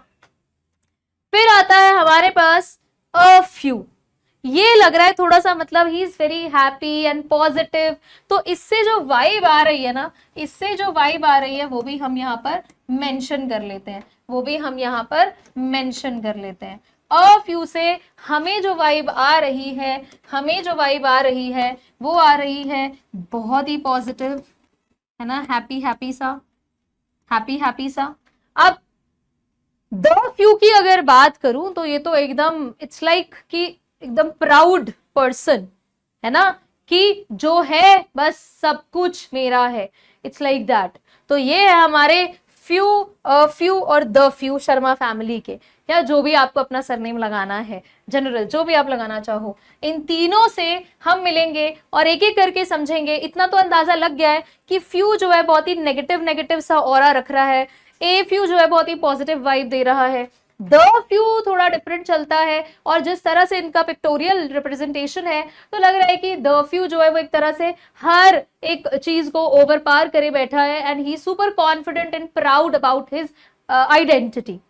अब जब इनके ग्रामर की यूज की बात करते हैं तो हम शुरू करते हैं पहले फ्यू से, फ्यू से शुरू करते हैं। अभी जो मैंने आपको टेबल दिखाई वहां से आप ये तो समझ गए कि भाई फ्यू का मतलब है बहुत ज्यादा नहीं, कम, ठीक है। लेकिन इसको कंफ्यूजन में डालने के लिए तो ऑलरेडी तीन हमारे पास भाई हैं फ्यू फ्यू फ्यू वाले, है ना, फ्यू फैमिली, शर्मा फैमिली क्यों बोल रहे हैं, फ्यू फैमिली, एक का नाम है फ्यू, एक का नाम है अ फ्यू, एक का नाम है द फ्यू, ठीक है ना। सो फ्यू का मतलब हो गया नॉट मेनी, हार्डली एनी, मतलब बहुत कम, तभी तो दुखी सा है बेचारा, सैड है, एकदम दुखियारा, दुखियारा। इसका क्या मतलब है एग्जैक्टली हम कहां पर फ्यू लगाएंगे? मान लो हमारे पास ऐसा कोई सेंटेंस आता है, एग्जाम्पल देखो, there were dash people at the party so we left right away. Party में बहुत कम लोग थे इसलिए हम चले गए तुरंत। अब यहां पर कम तो अ फ्यू भी बता सकता था, द फ्यू भी बता सकता था, फ्यू ही क्यों लगा?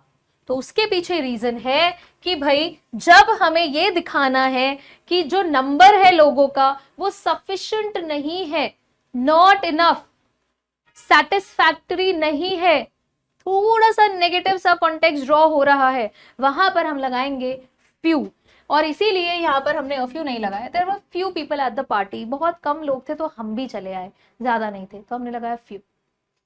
दूसरा example, I am afraid I have very few coins left, भाई मेरे पास अब बहुत कम कॉइन्स बचे हैं, I will have to change some more money, मुझे और थोड़े खुले पैसे चाहिए होंगे, चेंज चाहिए होंगे। अब यहां पर हमने फ्यू लगाया, फ्यू क्यों नहीं? उसका रीजन यही है कि जो कॉइन्स की क्वांटिटी है वो सेटिस्फैक्टरी नहीं है, वो बहुत कम है, हो सकता है ना के बराबर हो, है ना, अगर हिंदी में आपको लिखना है ना के बराबर हो, तो इसीलिए हम यूज करते हैं फ्यू। इस केस में हम अ फ्यू नहीं लगाएंगे, ठीक है। तो आपको अपने सेंटेंस के कॉन्टेक्स्ट से समझना होगा कि कहां पर फ्यू और अ फ्यू आएगा। तो आई होप यहां से आपको फ्यू के बारे में तो समझ में आ गया कि क्यों दुखी रहता है, क्यों भाई, क्योंकि उसको यूज ही ऐसे करवाया जा रहा है। अब आते हैं अ फ्यू की तरफ, जो हैप्पी हैप्पी सा था, है ना, एकदम पॉजिटिव सी वाइब आ रही थी जिससे, हैप्पी हैप्पी। अरे इसकी तो आंख ही नहीं दिख रही होगी तुम लोगों को, happy happy.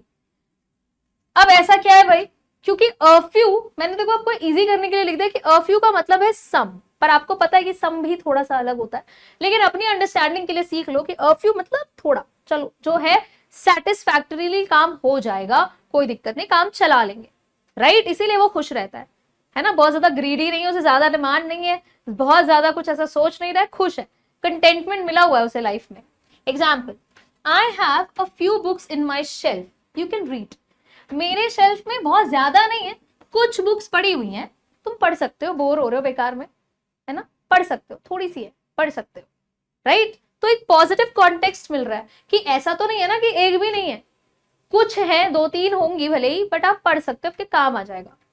A few people can speak correct English, right. अब यहां पर आप देखो, हम यहां पर फ्यू भी लगा सकते हैं, कोई प्रॉब्लम नहीं है, इस वाले सेंटेंस में बेटा आप लगाने को फ्यू भी लगा सकते हो, few people can speak correct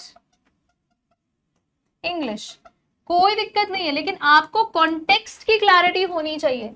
अगर आपको ये कन्वे करना है कि न के बराबर लोग ही इंग्लिश सही बोल पाते हैं तो आप फ्यू लगाओ, कोई इशू नहीं है, नेगेटिव आपको कॉन्टेक्स्ट देना है। लेकिन अगर आपको ये कहना है कि नहीं नहीं है कुछ लोग जो अच्छी इंग्लिश बोलते हैं, किसने बोला तुम्हें? A few people can speak English correctly, है कुछ लोग, तो आपको जब वो पॉजिटिव कॉन्टेक्स्ट देना है यूज अ फ्यू, नेगेटिव देना है तो आप उसी सेंटेंस को आप फ्यू लगाकर भी काम चला सकते हो। ठीक है, अब आते हैं बड़े भैया के पास जो है द फ्यू, सुपर प्राउड। क्यों था ऐसा? वो द फ्यू का मतलब भी वही है, नॉट मेनी, लेकिन जितना भी है वो सारा का सारा। तभी शायद एकदम ऐसा केप वेप पहनकर खुद को एकदम ही कॉन्फिडेंट दिखा रहा था, बट ठीक है, होना भी चाहिए। इसका मतलब ये नहीं हो जाता है कि बहुत सारा हो जाता है, नहीं, नॉट मेनी अभी भी है, अभी भी बहुत ज्यादा नहीं है, लेकिन जितना है सारा। फॉर एग्जाम्पल, अगर किसी जार में बहुत ज्यादा टॉफीज नहीं है, 3 या 4 टॉफीज रखी हैं, लेकिन जितनी रखी है सब खा गई, मैं खा गई, तुम्हारे ऊपर ब्लेम ही नहीं डाल रही हूँ, मैं खा गई जितनी भी रखी थी। ओके, तो वहां पर हम द फ्यू का यूज कर सकते हैं। एग्जाम्पल देखो, he wants to spend dash days that are left to him in solitude। solitude का मतलब होता है अकेले में, ठीक है। तो यहां पर जो बड़ा सेंटेंस है वो कह रहा है कि उसकी जिंदगी के जितने भी दिन बचे हैं, अब ऑब्वियस सी बात है ज्यादा नहीं बचे हैं, हम समझ रहे हैं, लेकिन जितने भी हैं थोड़े ही सही, मान लो मैं कहती हूँ 1 महीना है तो वो पूरा महीना वो अकेले बिताना चाहता है, तो यहां पर थोड़े ही सही पर जितने भी हैं सारे, तो उस रिस्पेक्ट में we will not use few, will not use a few, we will use the few। ठीक है, आगे I have read all the few books that I have। बहुत सारी नहीं है, थोड़ी सी है, पर जितनी है मैंने सारी पढ़ ली है। So I have read all the few books। यहां पर आप all a नहीं लगाओगे, आप यहां पर all few नहीं लगाओगे, all the few books that I have। ठीक है, डन है, ये आपको समझ में आ गया होगा। आप भी कुछ एग्जाम्पल्स बनाओ, बढ़िया बढ़िया एग्जाम्पल्स, जो देगा ना अगले सेशन में ग्रामर के जो भी वीडियो होगी उसमें डेफिनेटली शाउट आउट मिलेगा, क्योंकि ये एक ऐसा कंफ्यूजन एंड पेन पॉइंट है ना जहां आप गड़बड़ करते ही करते हो, एग्जाम में भी इनसे क्वेश्चन आते हैं। बिल्कुल इसी तरह अब हमारे और 3 भाई हैं, ठीक है, उन्हीं के पड़ोसी हैं जिनका नाम है little family, right. Few family पढ़ ली, अब आ जाते हैं लिटिल फैमिली पर। लिटिल फैमिली का केस क्या है?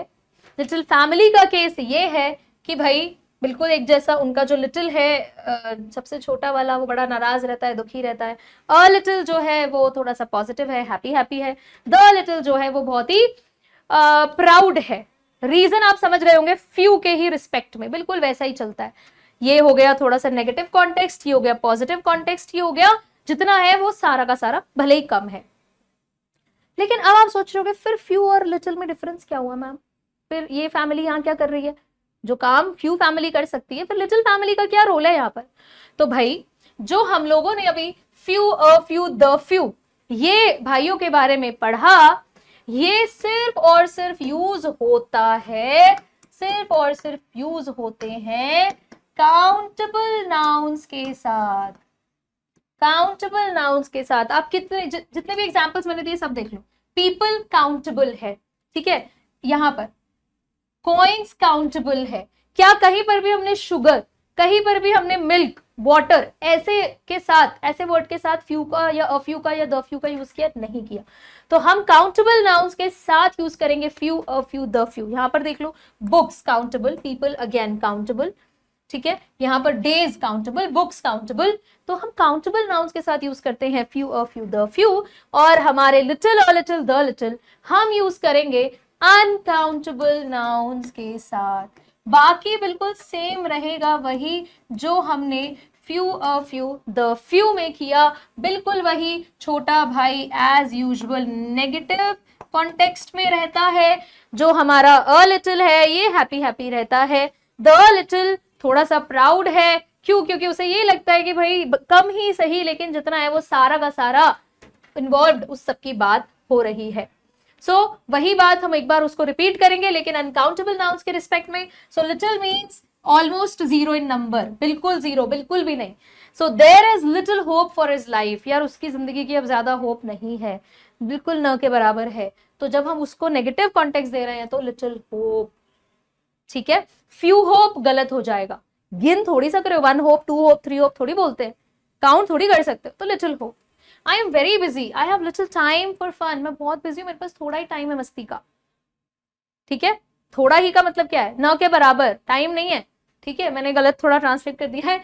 आई एम वेरी बिजी, मैं बहुत बिजी हूँ। I have little time for fun, बिल्कुल न के बराबर मेरे पास मस्ती का टाइम है ही नहीं, मैं बहुत बिजी हूँ। यहां से समझ में आ रहा है, जो इंसान बिजी होगा वो थोड़ी बोलेगा कि मेरे पास टाइम है थोड़ा बहुत, थोड़ा भी टाइम है फन का, ऐसा कोई नहीं बोलेगा। ठीक है, so I have little time for fun, बहुत कम टाइम है मेरे पास मस्ती का, न के बराबर। अब यहीं अगर हम a little की बात करें, so he gave the beggars a little food, बहुत ज्यादा नहीं था, थोड़ा सा था, उसने दे दिया, थोड़ा सा उसने दे दिया satisfactory. There is a little water in the jug, jug में थोड़ा सा पानी है, पी लो तुम्हारा काम चल जाएगा। अगर हम इसको ऐसे बोलते there is little water in the jug, कहां से पीऊं, पानी नहीं है, न के बराबर है, तो देखो किस तरह से कॉन्टेक्स्ट चेंज हो जाता है, लिटिल में नेगेटिव हो जाता है और लिटिल में थोड़ा सा पॉजिटिव हो जाता है। वहीं अगर हम द लिटिल की बात करें, it means a small quantity, लेकिन जितना है वो सारा का सारा। The little food she had was delicious, जो थोड़ा सा खाना उसने खाया ना वो बहुत ही टेस्टी था। बहुत ज्यादा नहीं खाया पर थोड़ा सा, जितना भी खाया बहुत टेस्टी था। I have drunk the little milk left in the बोल, कि भाई इस बोल में थोड़ा सा मिल्क था पर मैंने जितना भी था वो सारा का सारा पी लिया है।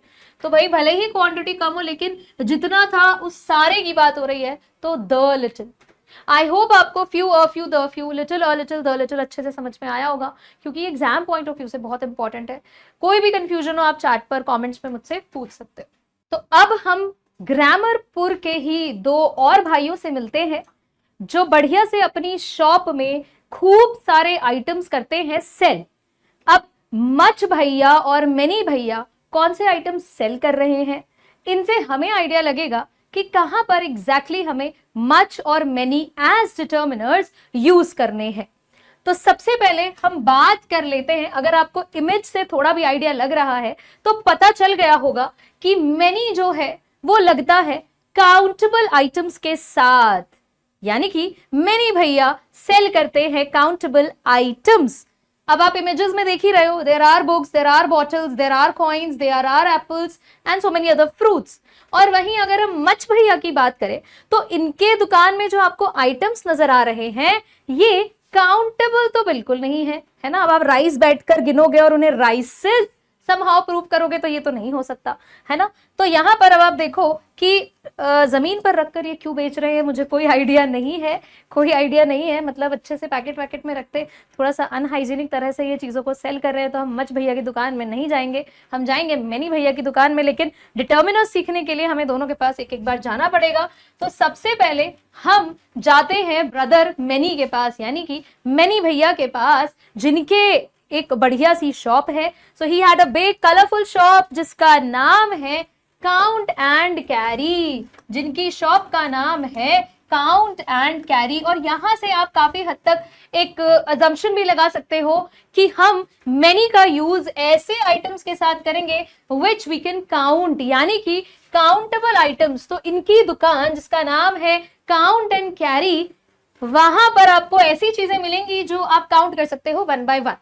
यानी कि मेनी का यूज हम करेंगे जब खूब सारे आइटम्स हैं, प्लूरल आइटम्स हैं और वो काउंटेबल है, और वो काउंटेबल है। एग्जाम्पल देखो, how many pens do you need, कितने पेन चाहिए भैया तुम्हें, कौन पूछ रहे हैं, मेनी भैया पूछ रहे हैं। आप उनकी दुकान में पेन लेने गए हो तो वो आपसे सवाल कर रहे हैं how many pens do you need, right. तो यहां पर आप देखो हमने मच नहीं यूज किया है, हमने यूज किया है मेनी, क्योंकि भाई पेन्स भी एक पेन तो नहीं है ना, ज्यादा पेन है तो पेन्स हो गया, प्लूरल है, काउंटेबल है, गिन सकते हो आप पेन्स को, तो हमने मेनी लगा दिया।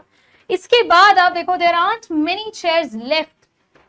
अब मान लो कि आप चेयर लेने गए हो इनकी शॉप में और वो कहते हैं देखो ज्यादा चेयर्स बची नहीं है, राइट। तो यहां पर भी आप अगर नजर डालो तो द वर्ड चेयर्स ये प्लूरल है, काउंटेबल है, तो इसके साथ हमने लगा दिया मेनी। इंटेरोगेटिव में भी हम यूज कर रहे हैं, नेगेटिव में भी हम यूज कर रहे हैं। इनफैक्ट अगर आप चाहो तो पॉजिटिव सेंटेंस में भी मेनी का यूज कर सकते हो। एक बार जल्दी से मुझे कमेंट्स में एक बढ़िया सा एग्जांपल मेनी से बनाकर डाल दो।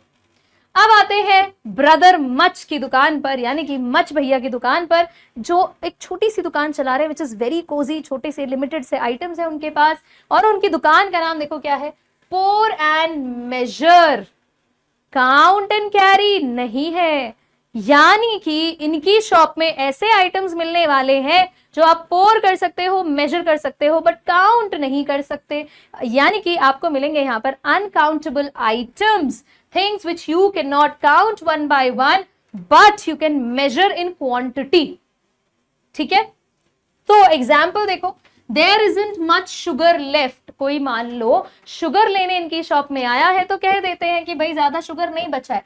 अब यहाँ पर मेनी शुगर हम नहीं लिख सकते, बिकॉज शुगर को आप वन बाय वन काउंट नहीं करते हो, आप मेजर करते हो केजी में, है ना। तो यहाँ पर हमने लगाया है मच शुगर। और अगर आपने ध्यान दिया हो तो शुगर का हम कभी भी प्लूरल नहीं बनाते हैं, शुगर्स नहीं होता है, पैकेट ऑफ शुगर या पैकेट्स ऑफ शुगर हो सकता है।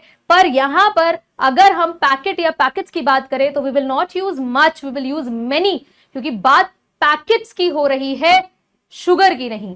ठीक है, तो शुगर वर्ड आएगा तो मच लगेगा, पैकेट या पैकेट्स जैसे वर्ड रहेंगे। कोर्स पैकेट के लिए तो आप नहीं ही लगाओगे, सिंगुलर के लिए हम एनीवे मैनी नहीं लगाते। मेरा यहाँ पर कहने का मतलब ये था कि अगर कोई भी काउंटेबल प्लूरल आइटम होगी तो आप मेनी का यूज करोगे एंड नॉट मच। लेकिन शुगर हमारे पास अनकाउंटेबल है तो हमने मच लगा लिया। फिर अगर आपको सवाल करना है how much water do you want, कितना पानी चाहिए भैया, है ना भाई, कितना आपको पानी चाहिए, कितना लीटर पानी चाहिए, तो उसके लिए भी हमने देखो वाटर वर्ड के लिए we are not using many, we have used much. तो यहां से अंदाजा लग गया होगा मच और मेनी के यूज का। एक एक एग्जाम्पल जरा दोनों के मुझे आप बढ़िया से बता दो। अब हम आते हैं अपने ग्रामरपुर के एक और फैमिली से मिलने। वो फैमिली है सम और एनी की, सम और एनी की। अब ये दोनों हैं ट्विन ब्रदर्स, ठीक है, ये ट्विन भाई हैं। अब भाई भले ही है, ट्विन्स भले ही है, फिर भी कुछ कुछ चेंजेस तो होंगे दोनों में। ऐसा क्या है जो हमें डिफरेंस बताएगा, तो वो है इनका नेचर। देखो सम को आप ऐसे समझो कि बड़ा ही फ्रेंडली ऑप्टिमिस्टिक बंदा है, ऑप्टिमिस्ट है। ऑप्टिमिस्ट का मतलब क्या होता है, बहुत ही पॉजिटिव वाइब देता है। पॉजिटिव सेंटेंसेस के साथ आप देखोगे इसका यूजेज। अब पॉजिटिव का मतलब ऐसा नहीं कि हम लोग वाइब की बात कर रहे हैं एग्जैक्टली, लेकिन हाँ पॉजिटिव से ऐसे समझ जाओ कि जिसमें नेगेशन नहीं है, नॉट वाले नेवर वाले सेंटेंसेस नहीं है, और ये बड़ा ही ना हेल्पफुल नेचर का है क्योंकि पॉजिटिव है। तो अब ये कहां लगना पसंद करता है, he loved to appear when people were. तो भाई ये कैसे नाउन्स के आगे लगना पसंद करता है, जहां पर कुछ ऑफरिंग की बात हो रही हो, आस्किंग फॉर समथिंग पोलाइटली, जब कोई कुछ प्यार से पूछ रहा हो, या talking about things they already had. कभी कभी ऐसी चीजों के साथ भी ये लगता है जब बात हो रही हो ऐसी चीजों की जो ऑलरेडी किसी के पास होती है। एग्जाम्पल देखते हुए चलते हैं। देखो would you like some juice, देखो ऑफर करा जा रहा है ना। तो ये एक ऐसे नाउन के साथ लग रहा है जहां पर ऑफर किया जा रहा है, और अगर हमने सम लगाया है ना तो भाई चांसेस है कि हम जिससे सवाल कर रहे हैं उसका आंसर यस में एक्सपेक्ट करते हैं। ये एक तरीका है सीखने का सम के यूजेज को। तो भाई सम आप तब लगाओगे जब हम ये एक्सपेक्ट कर रहे हैं जिससे हमने सवाल किया है कि वो यस बोलेगा। देन एक और एग्जाम्पल देखो, can I have some sugar please. तो ये एक पोलाइट रिक्वेस्ट है, यहां पर हम एनी नहीं लगा सकते, can I have any sugar please, क्योंकि एनी थोड़ा सा जो भाई है ना वो थोड़ा टेढ़ा है, उसके बारे में मैं अभी थोड़ी देर में बात करूंगी। हमने सम लगाया है बिकॉज ये बहुत ही पोलाइट रिक्वेस्ट है। There are some cookies in the jar, ये देखो ये एक पॉजिटिव स्टेटमेंट है। यहां पर हम कोई चीज जो ऑलरेडी एग्जिस्ट कर रही है उसके बारे में बता रहे हैं, तो आपको सम ज्यादातर जो देखने मिलेगा वो थोड़े से पॉजिटिव सेंटेंसेस के साथ मिलेगा। आप क्वेश्चंस के साथ भी यूज कर सकते हो, लेकिन नेगेटिव सेंटेंसेस के साथ सम का यूजेज तो ना के बराबर ही है। अब जरा मिलते हैं एनी से। एनी को हम सम का थोड़ा सा ऑपोजिट बोलेंगे, नेचर थोड़ा अलग है, भले ही ये दोनों ट्विन्स हैं, लेकिन एनी जो है वो पेसिमिस्ट है। पेसिमिस्ट कौन होता है, जिसका थोड़ा सा नेगेटिव एटीट्यूड रहता है। ऐसा क्यों कह रहे हैं, क्योंकि एनी जो है वो किनके साथ दोस्ती करता है, किन नाउन्स के साथ लगता है जिनमें नेगेटिविटी हो, थोड़ा नेगेटिव सेंटेंस हो, क्वेश्चंस जब पूछे जा रहे हो, या किसी अनसर्टन सिचुएशन में हम एनी को लगाते हैं जब आप श्योर नहीं हो। इनफैक्ट अगर आप किसी से सवाल कर रहे हो और आपको ये एक्सपेक्टेशन है कि भाई ना आएगा सामने से, आप नो में आंसर सुनना चाहते हो, तो भी आप एनी का यूज करोगे। एग्जाम्पल देख लेते हैं।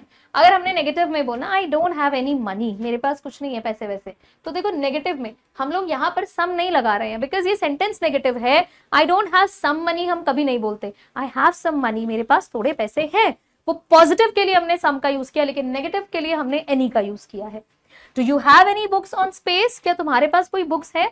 यहां पर देखो आप एक सवाल कर रहे हो, तो इस केस में भी हम लोग एनी का यूज करते हैं। हालांकि क्वेश्चंस के लिए तो सम भी आ जाता है, तो आपको जब स्पेसिफिक कुछ नहीं पता है, आपने रैंडम एनी आप लगा सकते हो, आप सम भी लगा सकते हो। तो ऐसा नहीं है कि आप इंटरचेंज नहीं कर सकते हो इनकी वैल्यूज, लेकिन एनी जो सबसे ज्यादा यूज होता है, अगर आपको वो नुआंस समझना है तो वो यही है कि अगर आप नेगेटिव के साथ यूज कर रहे हो तो हम एनी का यूज ज्यादा करते हैं। हालांकि क्वेश्चंस में भी आ जाता है, सो सम एंड एनी ऐसे सिचुएशंस में आप इंटरचेंज इन्हें कर सकते हो।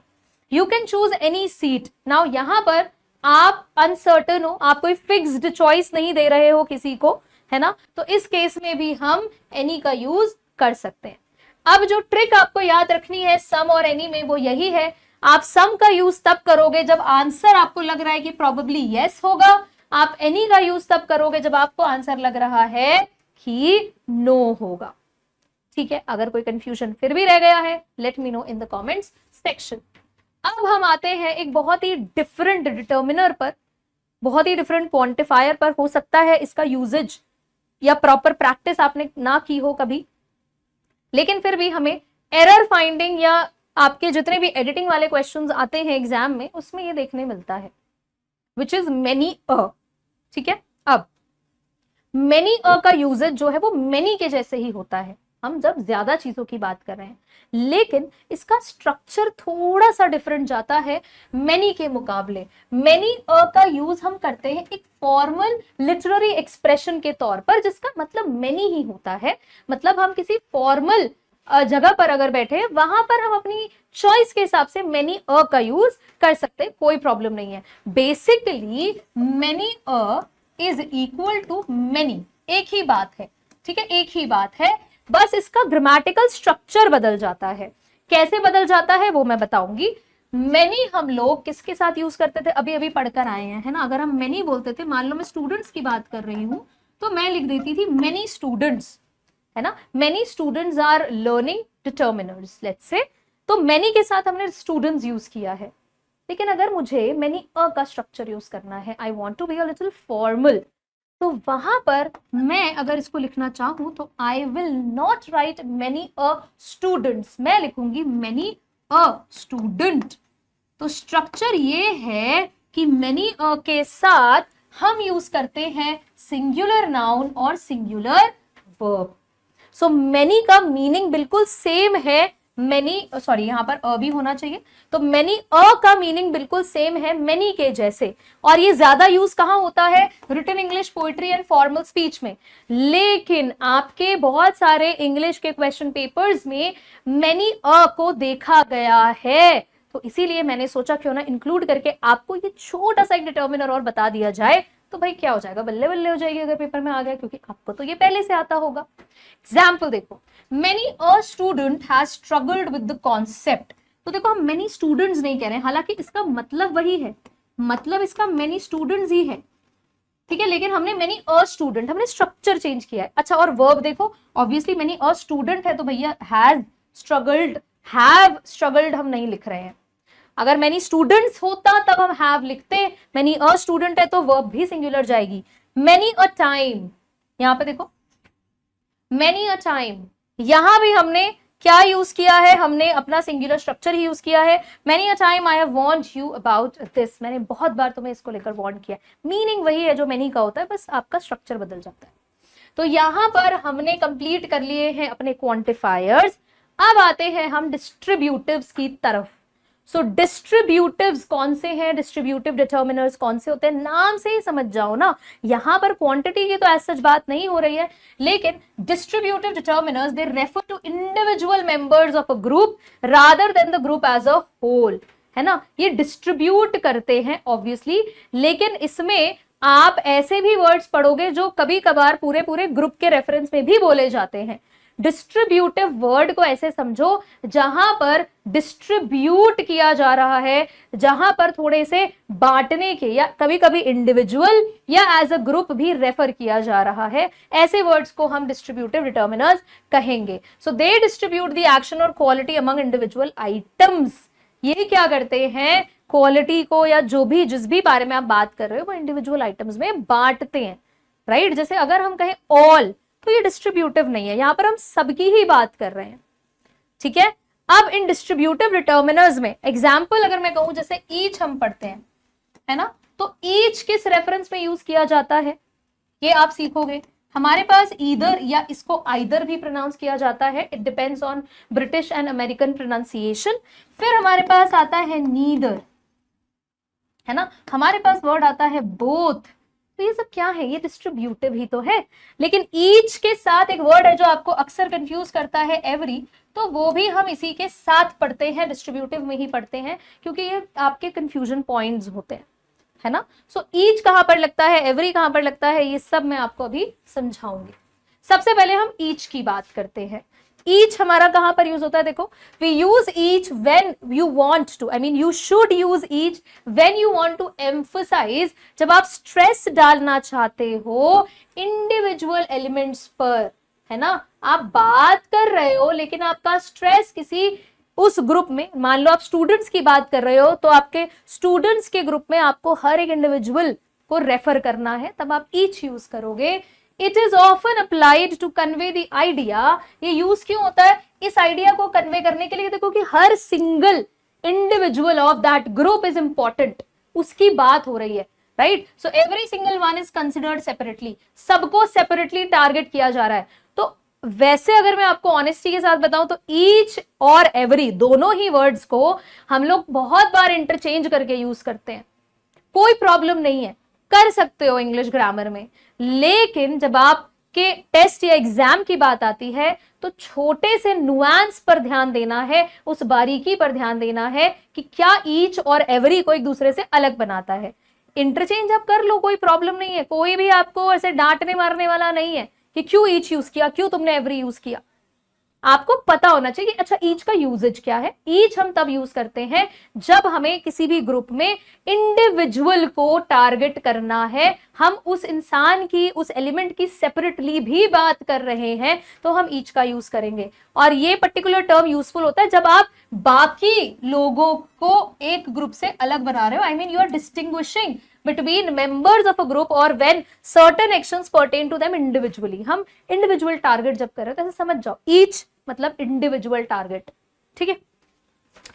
अब ऑब्वियसली ईच के बाद क्या लगेगा, तुरंत बाद आप कभी भी ईच के बाद कोई प्लूरल नाउन नहीं लगाओगे, सिंगुलर नाउन लगाओगे और वर्ब भी सिंगुलर लगेगी।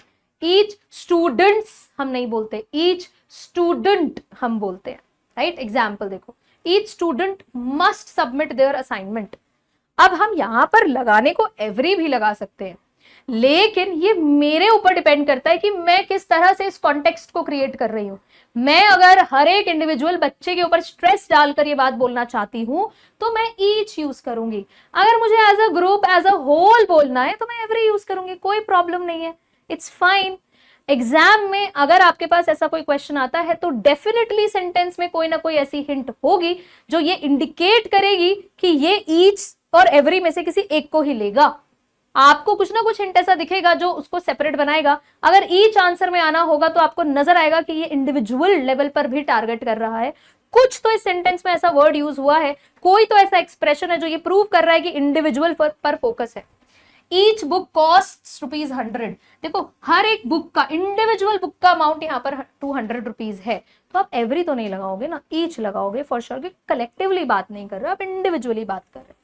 अब वहीं अगर हम एवरी की बात करें, so the word every is used to refer to all members of a group. Group के सारे मेंबर्स को इंक्लूड करके बात हो रही है, ये बात रेफर करने के लिए that there are no exceptions, कि भाई हम किसी इंडिविजुअल को टारगेट नहीं कर रहे, कोई एक्सेप्शंस नहीं है हमारे लिए, हम सबकी ही बात कर रहे हैं। It is appropriate when talking about frequencies और रिकरिंग इवेंट्स। एवरी का यूज करना एकदम सही माना जाता है जब हम किसी रिपीटिंग इवेंट की बात कर रहे हो। रिकरिंग यानी रिपीटिंग, जो बार बार होता है, बहुत फ्रीक्वेंटली होता है, जो एक लार्जर इंक्लूसिव पर्सपेक्टिव दिखाता है। इंक्लूसिव मतलब हर कोई इन्वॉल्व है, हर कोई इंक्लूडेड है, rather than the focus on individual elements. Every individual element पर फोकस नहीं करता, सब पर फोकस करता है, कोई एक्सेप्शन रेज नहीं कर रहा है।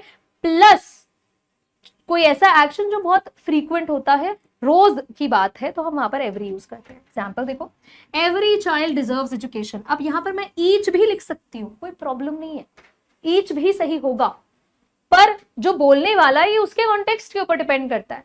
ईच चाइल्ड डिजर्व्स एजुकेशन अगर मैं कह रही हूं तो मैं हर एक बच्चे को टारगेट करके बोल रही हूँ कि देखो हर एक बच्चा, वो मेरे बोलने के ऊपर है कि मैं किस पॉइंट पर, किस मोमेंट पर आकर बात कर रही हूँ। अब मैं एक जनरल स्टेटमेंट दे रही हूँ कि भाई सभी बच्चे को पढ़ने का अधिकार है, मैंने सबको इंक्लूड किया है, right. Now every morning I go for a walk. हर सुबह मैं वॉक पर जाती हूँ। तो ये एक फ्रीक्वेंट एक्टिविटी है, हैबिचुअल एक रूटीन है, राइट, जो एक रेकरिंग इवेंट है, रिपीटिंग इवेंट है, उसके लिए हम एवरी यूज करते हैं। Every morning I go for a walk.